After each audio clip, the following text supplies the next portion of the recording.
Professor विनय जीवन भर lecturer और कॉलेज इसी में जीवन के उस दौर पे आ गए थे जब बुढ़ापा उनके शरीर से ज्यादा उनके चेहरे पर दिखने लगा था।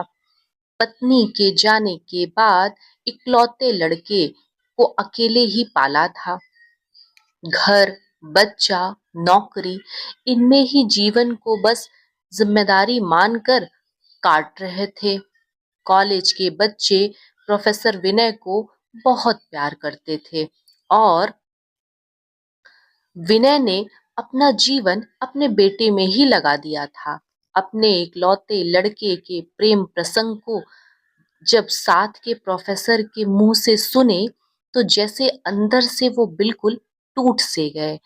आंखों में अपने और अपने पत्नी के सपने आंसू के रूप में गालों से नीचे आ रहे थे।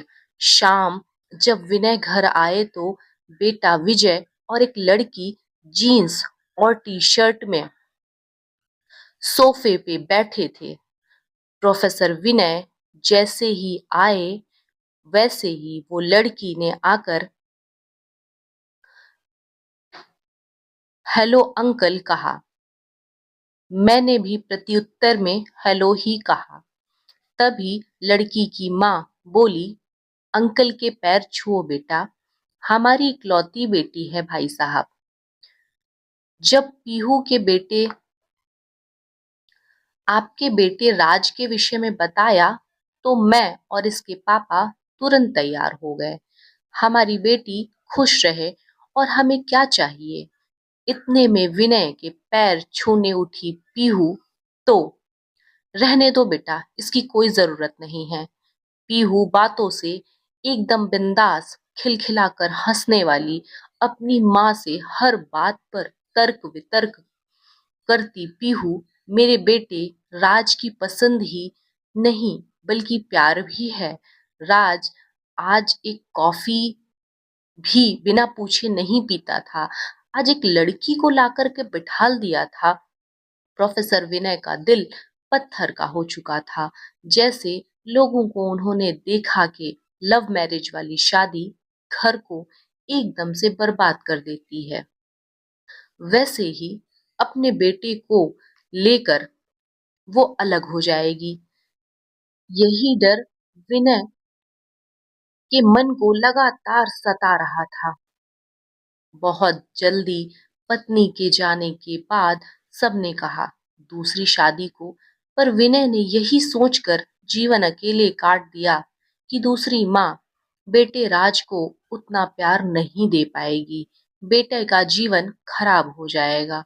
तभी से एक बहू की जो छवि विनय ने बना ली थी वो ये थी कि एक संस्कारी बहू लाऊंगा जो मेरे इस पूरे वीरान घर को एक मंदिर की तरह सजा कर रखेगी, एकदम से स्वर्ग बना देगी। लेकिन पीहू बिल्कुल अलग थी, बिल्कुल उल्टा थी। बिल्कुल लड़कों की तरह वेशभूषा, हंसना, बोलना, अकड़ना भरा हुआ था। उसमें ना तो देखने में कोई खास चीज थी और ना ही वो लजाती शर्माती थी।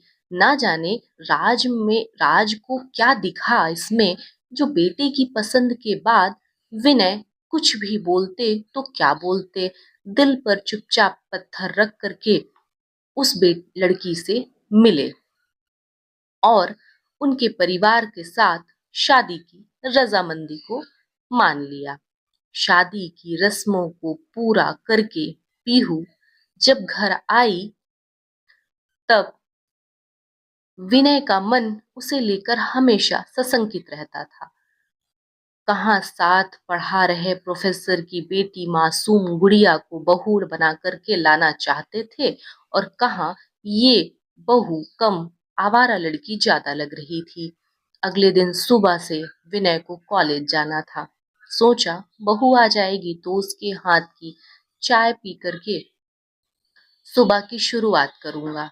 लेकिन यहाँ तो ऐसा सोचना ही नहीं था क्योंकि बहू ही वैसी नहीं आई थी।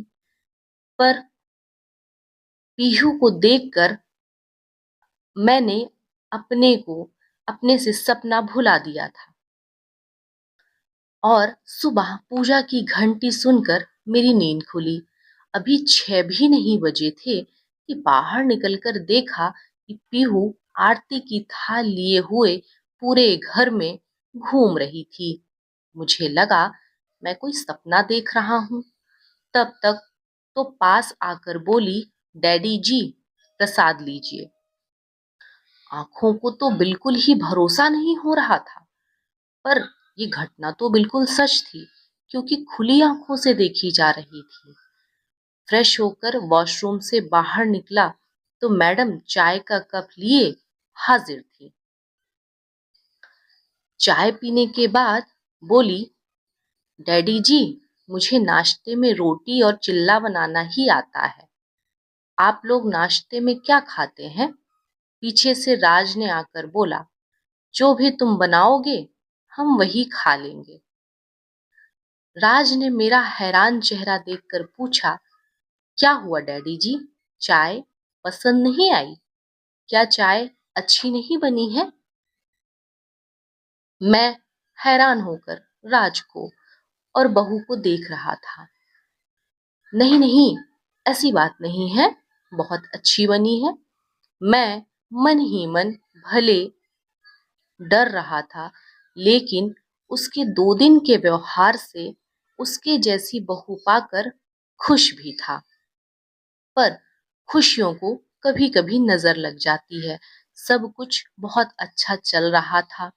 बेटे बहू के साथ विनय भी अपना मन लगा चुके थे, पर होनी को तो कुछ और ही मंजूर था, जिसकी खबर ना विनय को थी ना बेटे बहू को।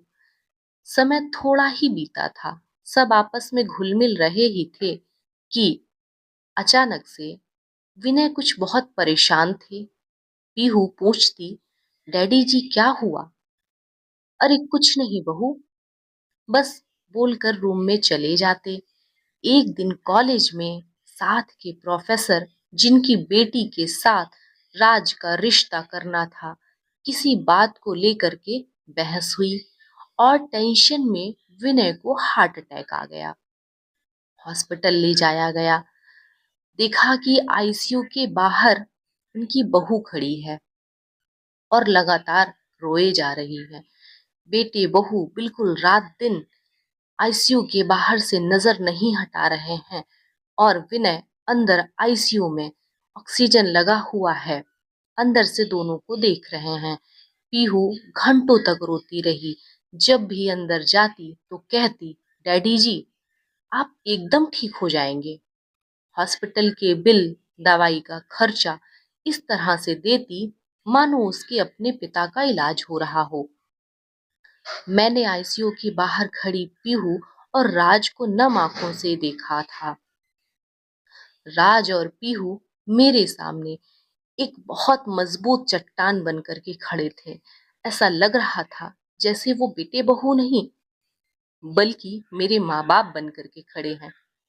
इतनी मजबूती, इतना कड़कपन, इतना हर चीज संभालने वाली लड़की मैंने सपने में भी नहीं देखी थी। ये वो मजबूत कंधे थे जो मेरे साथ खड़े थे। घर आने के बाद भी मेरा पूरा ख्याल रखती। अपनी नई नवेली शादी के बावजूद भी देर रात तक वो हमारे पास बैठी रहती। मासूम गुड़िया सी बहू का सपना देखने वाली सास ससुर को एक मजबूत बेटी मिल गई थी, जिसका पहला पश्चाताप हर दिन मुझे एकदम से परेशान कर रहा था, क्योंकि मैं जैसी संस्कारी बहू लाना चाहता था वो तो सिर्फ किचन में ही रह जाती, लेकिन यह जो बहू मुझे मिली थी, यह मेरा बेटी बेटा बहू तीनों का फर्ज निभा रही थी। हाँ, मेरी पीहू साड़ी सूट बहुत कम पहनती है। वो हर रोज मेरे पैर भी नहीं छूती है। उसकी आवाज भी धीमी नहीं है, बहुत तेज बोलती है। उसे घर के काम भी नहीं आते हैं। रोटी तो भारत के नक्शे जैसी बनाती है। और और तो और जब वो गुस्साती है तो मानो घर में भूचाल आ जाता है। ऐसा लगता ही नहीं है कि वो घर की बहू है। इतना तेज गुस्सा के सामान फेंकती है, लगता है जैसे कोई छोटी बच्ची हो। तो इतना तो पूछिए ही मत। वो तो एक आदर्श बहू की छवि में बिल्कुल ही जुदा है। लेकिन वो मेरी सबसे लाडली है, मेरी सबसे प्रिय है। वो मेरी बहू कम मेरा बेटा है। चैनल पसंद आए तो लाइक और सब्सक्राइब जरूर करें।